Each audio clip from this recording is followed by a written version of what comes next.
दोस्तों मेरा नाम है सुख सिंह अलावा आप देख रहे हैं इंग्लिश जर्नी। दोस्तों आज का टॉपिक है हमारा वर्ल्ड आदिवासी डे, विश्व आदिवासी दिवस, वर्ल्ड इंडिजिनस डे 9 अगस्त। तो इसकी जो आज की वीडियो की जो थीम है हमारी आइडेंटिटी डिग्निटी वॉइस, पहचान सम्मान और आवाज। जो आज की थीम क्या है हमारी आइडेंटिटी डिग्निटी वॉइस, पहचान सम्मान और आवाज आदिवासियों की। Why do we celebrate this day, इस दिन को हम क्यों मनाते हैं, क्या जरूरत पड़ी इस दिन को मनाने की, और ये सिर्फ आदिवासियों को क्यों मनाने की जरूरत है, आदिवासियों को प्रोटेक्ट करने की जरूरत क्या, तो ये हम आगे जानते हैं। First celebrate 9 August 1982 UN meeting in Geneva. तो पहली बार कब इसको सेलिब्रेट किया गया, विश्व आदिवासी दिवस को 9 अगस्त 1982 को, है ना। जब उस मीटिंग रखी गई, सारे देश के आदिवासियों को बुलाया गया। अब यूनाइटेड नेशन क्या होता है, एक ग्रुप होता है देशों का। इसको यूनाइटेड नेशन कहाँ है, अमेरिका में, इसका हेडक्वार्टर का है जिनेवा में, यूनाइटेड नेशन का। तो 9 अगस्त को 1982 को पहली बार जो सेलिब्रेट किया गया विश्व आदिवासी दिवस। सेकेंड टाइम कब, जो सेकेंड टाइम दूसरी बार जैसे 1982 के बाद मनाते हैं, उसके बाद 1994 से ऑफिशियली पूरे ऑल कंट्रीज में जो यूनाइटेड नेशन से कनेक्टेड है उन सब देशों में विश्व आदिवासी दिवस मनाने की घोषणा की गई है। 1994 से हम आज तक 2025 तक विश्व आदिवासी दिवस मनाते आ रहे हैं। इसकी पर्पज आवश्यकता क्यों पड़ी है, क्या आदिवासियों को ही ये दिवस मनाने की जरूरत है, क्या अदर कम्युनिटीज रहती है उनको मनाने की जरूरत नहीं है क्या, तो हम जानने की कोशिश करते हैं, ढूंढने की। तो पर्पज क्या है, to protect the right land language and culture of indigenous communities world wide, पूरी दुनिया में वर्ल्ड वाइड की तरफ पर, है ना। जो आदिवासी है उनकी जमीनें, उनके जो अधिकार है, उनकी जो भाषा है, उनका जो रीति रिवाज कल्चर है, उसको बचाना है। इसका पर्पस क्या है विश्व आदिवासी दिवस का, आदिवासियों की जमीन बचाना है, उसकी लैंग्वेज भाषा, जो बोलियां हैं, उनके जो कल्चर है, उनके पहनावा है, उनको बचाना है वर्ल्ड वाइड, पूरे वर्ल्ड वाइड बचाने के लिए इस डे को शुरू किया गया। जैसे यहाँ पर एक सोचने की बात है कि जैसे आदिवासियों को बचाने के, अदर कम्युनिटीज को बचाने की जरूरत नहीं है कि उनके कल्चर को प्रोटेक्ट किया, तो हर एक किसी का राइट है, लेकिन स्पेशल यहाँ आदिवासियों को फोकस किया क्योंकि आदिवासी जो नेचुरल होते हैं, प्रकृति से जुड़े हुए होते हैं, वो प्रकृति से उतना ही लेते हैं जिनको उनकी जरूरत होती है, ज्यादातर रिसाइकल चीजें यूज कर लेते हैं। लेकिन सिटियों में क्या होता है, मॉडर्नाइजेशन डेवलपमेंट के नाम पे या फिर किसी दिखाव के नाम पे अंधाधुंध जो है चीजों का यूज होता है और फेंक दिया जाता है, जिससे हमारी नेचुरल प्रकृति को नुकसान होता है। जैसे आप फ्रीज एयर कंडीशन लगे होते बड़े बड़े शहरों सिटियों में, लेकिन गांव में आप पेड़ के नीचे, छांव के नीचे बैठ जाए, आपको सुकून और नेचुरल महसूस होगा। आपको प्रकृति का आनंद लेना, क्योंकि नदी पहाड़ पर्वत जंगल पेड़ ये सब गाँवों में होते हैं। तो गाँव की जो जीवन यापन जो शैली वो पूरी नेचुरल प्रकृति पे डिपेंड है। वो प्रकृति से उतना ही लेते हैं जितना उनकी जरूरत होती है। देखिए जैसे सिटियों में जाते हो तो वहाँ आपको ट्रेन या जो टिकटें होती है, सॉरी जो स्केलेटर बने होते हैं, सीढ़ियाँ बनी होती है, जमाने भर की बिजली को यूज किया जाता है। बड़ी बड़ी मेट्रो सिटी होती है, वहाँ पर मेट्रो ट्रेन का यूज किया जाता है। ये एक लिमिट तक तो होना चाहिए मॉडर्नाइजेशन, लेकिन एक लिमिट क्रॉस होने के बाद हमारी प्रकृति का बैलेंस बिगड़ जाएगा, और उस बैलेंस को बनाने रखने के लिए हमें आदिवासियों के कल्चर को, उनकी संस्कृति को, उनकी भाषा को, उनके लैंड को प्रोटेक्ट करना बहुत जरूरी है। इसी को ध्यान में रखते हुए वर्ल्ड आदिवासी दिवस मनाने की घोषणा की गई है। चलिए, तो करंट प्रॉब्लम्स फेस बाय आदिवासी, आज के समय में आदिवासी कौन कौन सी प्रॉब्लम्स फेस कर रहा है। तो पहला पॉइंट हमारा लैंड डिस्प्लेसमेंट, सबसे बड़ा मुद्दा क्या है, लैंड। यानी आज के समय में क्या है, डेवलपमेंट के नाम पे सरकार जो है आदिवासी एरियाज, ट्राइबल्स एरियाज को फोकस करती है। वहां पर या तो कोई प्रोजेक्ट लाएगी, जैसे टाइगर प्रोजेक्ट हो गया, यावल सेंचुरी, या कोई पावर प्लांट हो गया, तो ऐसे बड़ी बड़ी फैक्ट्रियों को जो है ट्राइबल्स एरिया में लाती है, जिसके कारण हजारों आदिवासियों को उनकी जमीन से बेदखल किया जाता है। दूसरा आइडेंटिटी क्राइसिस, यानी कि जो ऑफिशियल डॉक्यूमेंट होते हैं आदिवासियों के, उनके जो ऑफिशियल डॉक्यूमेंट उसमें हिंदू लिख दिया जाता है, जिससे उनकी आदिवासी उनकी पहचान को खत्म किया जा रहा है। जैसे आपको पता होगा कि जब भारत आजाद नहीं हुआ था 1947 के पहले, ब्रिटिश इंडिया की तरफ से जब काउंटिंग की जाती थी तो वहां पर आदिवासियों के लिए अलग कॉलम था, उनकी जनगणना के लिए आदिवासी। लेकिन आज जब जैसे ही भारत आजाद हुआ 1947 के बाद, आदिवासियों को हिंदू कॉलम दे दिया गया, यानी कि हिंदू में लिखा जा रहा है, जिससे उनकी पहचान को समाप्त किया जा रहा है। तीसरा है पुअर एजुकेशन। आदिवासी एरिया में पुअर एजुकेशन देखिए, अभी राजस्थान में हाल ही में जो घटना घटी है, बिल्डिंग स्कूल कोलैप्स हो गया, जिससे बच्चों 6-7 बच्चों की जान चली गई। क्योंकि आदिवासी जो एरिया, जो ट्राइबल एरिया, वो अपने बच्चों को दूर नहीं पढ़ा सकते, 1 किलोमीटर के अंदर के दायरे में ही भेज सकते हैं, क्योंकि उनके पास लिमिटेड रिसोर्स होते हैं और आर्थिक कंडीशन भी मजबूत नहीं होती हैं। उनका पलायन या फिर मजदूरी दिहाड़ी धाड़ के करते हैं, जिसके कारण उनका जीवन यापन चलता है।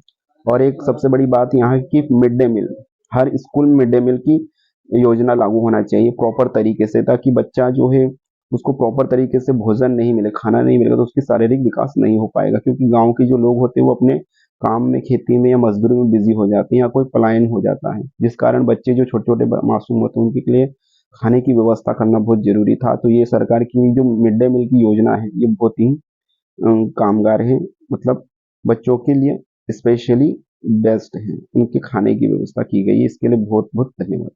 तीसरा, लैक ऑफ हेल्थ केयर, यानी कि आदिवासी जो ट्राइबल एरियाज हैं वहाँ पर स्वास्थ्य सुविधाओं की कमी है। प्रॉपर तरीके से बिल्डिंग वगैरह तो है, लेकिन ओपन नहीं किया जा रहा। ओपन है तो वहाँ पर कोई भी पर्सन या कोई नर्स या डॉक्टर्स नहीं है, जिसके कारण उनको इलाज करवाने के लिए किसी बाहर सिटी में जाना पड़ता है, जिससे उसका आने जाने का खर्चा और फाइनेंशियली दिक्कत होती है। थर्ड, अनएम्प्लॉयमेंट एंड एक्सप्लॉइटेशन, यानी कि रोजगार और शोषण। जैसे गांव में तो रोजगार मिलता नहीं उसको, जो बड़े बड़े सिटियों में जाता है वहाँ रोजगार करता है, मजदूरी करता है, जॉब करता है, जो भी करता है, तो उसके जो पैसा होता है, जैसे रूम खर्चा किराया तो लगता है, ये तो जैसे जितना कमाता है उतना ही वहां पर खर्चा हो जाता है, जिस कारण उसको परिवार फैमिली को सपोर्ट नहीं कर पाता है, जिसके कारण वो कभी कभार हताश महसूस होता है, और कभी कभार जो कंपनियों के द्वारा उनका शोषण भी हो जाता है। तो ये भी एक प्रॉब्लम है आज की हमारी आदिवासी दिवस के रूप में हमको इसको जानने की जरूरत है। लास्ट है हमारा नो पॉलिटिकल लीडर्स या मास प्रेजेंटेशन। हमारे जो आदिवासी जो नेता से वो प्रॉपर मजबूत नहीं है ना, उनकी कोई आवाज नहीं होता संसद में, और ना तो कोई हमारा मीडिया में कोई व्यक्ति है जो हमारी आवाज को बुलंद करे।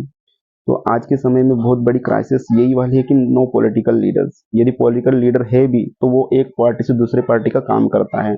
आदिवासी के जो हक अधिकार है उनके ऊपर को आदिवासियों की भावनाओं के साथ खेलता है। आज के समय में ये चल रहा है, तो लोग इस चीज को समझ नहीं पा रहे हैं, और पॉलिटिकल लीडर्स भी आदिवासियों को, यानी कि उनको कहीं ना कहीं तरीके से बहला फुसला के वोट तो डलवा लेते हैं, लेकिन उनके अधिकारों को कोई ध्यान नहीं दे पाते हैं। तो हमें यदि आने वाले टाइम में यदि हमको लगता है तो आगे इसको करते हैं। तो shocking but the interesting fact, तो यहाँ क्या है, शॉकिंग है, आश्चर्य है, लेकिन क्या है, इंटरेस्टिंग है। तो भारत में कितने आदिवासी रहते हैं, 10 करोड़। भारत में कितने आदिवासी रहते हैं, 10 करोड़ प्लस 10 करोड़, और पूरे पॉपुलेशन का 8.6% पॉपुलेशन भारत में आदिवासियों की है। 90% forest area and tribal zone, जो 90% जो एरिया है वो ट्राइबल जोन में है, कहाँ पर, आदिवासियों के पास है, जहाँ पर नदी है, पहाड़ है, पर्वत है ना, ये सब चीजें ट्राइबल एरिया में आ जाती है, उनके आदिवासियों के हक अधिकार की। 700 plus tribe but tribal language despairing. 700 से ज्यादा आदिवासियां जनजातियां हैं भारत में रहने वाली, लेकिन उसकी कोई लैंग्वेज खत्म हो रही है, भाषाएं लुप्त हो जा रही हैं। Tribal hero missing in text book, जो ट्राइबल हीरो आदिवासियों के जो एंसिस्टर है, जिन्होंने आज़ादी में या अपने हक अधिकार लैंड के लिए जो अधिकार लड़े थे, उनके जो बायोग्राफियां हैं ये उनके बारे में टेक्स्ट बुक में नहीं है। आज के समय में बच्चों को नहीं पढ़ाया जाता है ट्राइबल हीरोज, जैसे तंत्या मामा हो गया, रखाजिया नायक हो गया, राणा पूजा भील हो गया, रानी दुर्गावती, गोंड शासक, जितने भी आदिवासियों के जो ट्राइबल लीडर्स हैं उनको इग्नोर किया जा रहा है ना। उनको जो है वापस हमें पढ़ना पड़ेगा, हमारे बच्चों को उसके इतिहास के बारे में जानना पड़ेगा। लास्ट है constitutional right ignored the ground, जो कॉन्स्टिट्यूशनल अधिकार दिए गए हैं हमको, उनको जमीनी स्तर पर अनदेखा किया जाता है ना। जैसे कॉन्स्टिट्यूशन अधिकार दिए गए, हमारे जो राइट्स हैं, हमारी जो आदिवासी की ट्राइबल की जमीन होती है वो किसी अदर पर्सन या अदर कैटेगरी के लोग के ऊपर ट्रांसफर नहीं हो पाती है। तो ये एक हमारा एक अच्छा मजबूत पॉइंट है, इनको ग्राउंड पे अभी लागू नहीं किया गया। जैसे 5th शेड्यूल हो गई, 5वीं अनुसूची भी ग्राउंड पे एलिजिबल अभी इम्प्लीमेंट नहीं कर पाते हैं। ये सब आज की प्रॉब्लम्स हैं। तो हमारा जो संदेश है आज का, we are not just forest developer, we are the original people of the land. Our culture is not backward, it is deeply rooted in nature and root. We don't waste sympathy, we want respect and recognition. हम केवल वनवासी नहीं हैं, हम इस धरती के मूलवासी हैं। हमारी संस्कृति पिछड़ी नहीं है, बल्कि प्रकृति और सत्य है से जुड़ी हुई है। हमारी जो संस्कृति है वो सत्य है और प्रकृति से जुड़ी हुई है। हमें दया नहीं चाहिए, हमें चाहिए हमारा सम्मान और पहचान चाहिए। ये आदिवासियों के आज की हमारा मैसेज है कि आदिवासियों को यही चाहिए। हमको भीख नहीं चाहिए, हमारा जो पूरा कल्चर था उसको वापस हमको सेव करना है, बचाना है। हमारी ड्यूटीज क्या क्या है, इसके लिए हमें क्या करना पड़ेगा। तो now and tell your identity, आपको अपनी आइडेंटिटी को पहचाने और बताएं। We are proud of Adivasi. आज क्वेश्चन यूज आरटीआई, अब प्रश्न पूछने के लिए सरकार से आरटीआई लगा सकते हैं।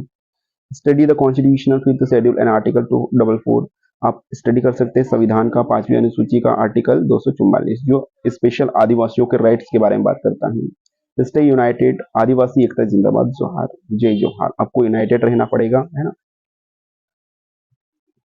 तो अब क्या करना है, बी प्राउड ऑफ बीइंग आदिवासी, आदिवासी होने पर गर्व कीजिए, है ना, क्योंकि आदिवासी जो कल्चर है वो किसी से कोई धर्म से रिलेटेड नहीं है, ये नेचुरल है, ये प्रकृति बेस्ड है और जो सत्य है उसी को मानता है। किसी अंधविश्वास ब्लाइंडनेस पे विश्वास नहीं करता आदिवासी, है ना। जो एक्चुअल कंडीशन है आदिवासियों के पास जो है, इसीलिए इतने सालों से वो जीवित है आज भी। Teach your children and about tribal history, अपने बच्चों को ट्राइबल हिस्ट्री के बारे में बताना, आदिवासियों के इतिहास जो गौरवशाली रहा है। Ask for current identity in document, आपकी जो करंट आइडेंटिटी है उसमें आदिवासी मेंशन कराना जरूरी है, क्योंकि ओरिजिनल डॉक्यूमेंट जितने भी हैं, हमारा बच्चा जन्म होता है उसके पहले ही उसका जो है फिल कर दिया जाता है हिंदू, है ना। उसके बाद आदिवासियों तो कॉलम हटा ही दिया गया है, तो हम मजबूर हैं, क्या कर सकते हैं अब इसमें। ये सरकार को ध्यान देना पड़ेगा कि आदिवासियों की अलग पहचान को बनाए रखने के लिए उनको एक अलग कॉलम देना जरूरी है। तो एंडिंग मैसेज आज का समापन है, world Adivasi day is not just a celebration, it is a fight for dignity. जो आदिवासी विश्व दिवस वो सेलिब्रेशन मनाना ही तक नहीं सीमित नहीं है, इसको हमारी आइडेंटिटी डिग्निटी पहचान के लिए है, इसको बनाए रखने के लिए है। Let's honour an ancestor and protect our future, और हमारे जो एंसेस्टर हैं, जो पूर्वज हैं हमारे, उनको प्रोटेक्ट, उनके फ्यूचर को आगे बढ़ाना है। तो जय जोहार, आदिवासी एकता जिंदाबाद। So thank you for watching my video. Subscribe to English Journey. Raise your voice. Share this video. New content every week for education and identity. तो दोस्तों आज का वीडियो था आदिवासी विश्व आदिवासी दिवस के बारे में था, जो यूनाइटेड नेशन के द्वारा घोषित किया गया था 1994 में ऑफिशियली ऑल देश में। लेकिन इंडिया में अभी भी इसके ऊपर कंट्रोवर्सी होती रहती है कि आदिवासी दिवस क्या है, इसको मनाने की जरूरत नहीं है। लेकिन जब आप अभी तो आपको लग रहा है कि सही चल रहा है, लेकिन जैसे ही प्रकृति का बैलेंस बिगड़ेगा तो आदिवासियों को ढूंढा जाएगा। तब तक आदिवासी जो ट्राइबल म्यूजियम में तब्दील हो जाएंगे। अभी आदिवासियों की जनसंख्या है तो उसके हिसाब से आदिवासी में भारत को एक वापस समृद्धशाली देश बनाया जा सकता है किसी मॉडर्नाइजेशन के बिना।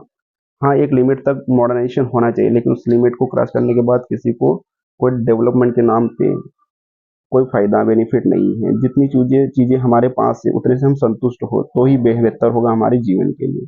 तो आज का वीडियो ये था, मिलते हैं नई वीडियो में, तब तक के लिए गुड बाय और सी यू सून।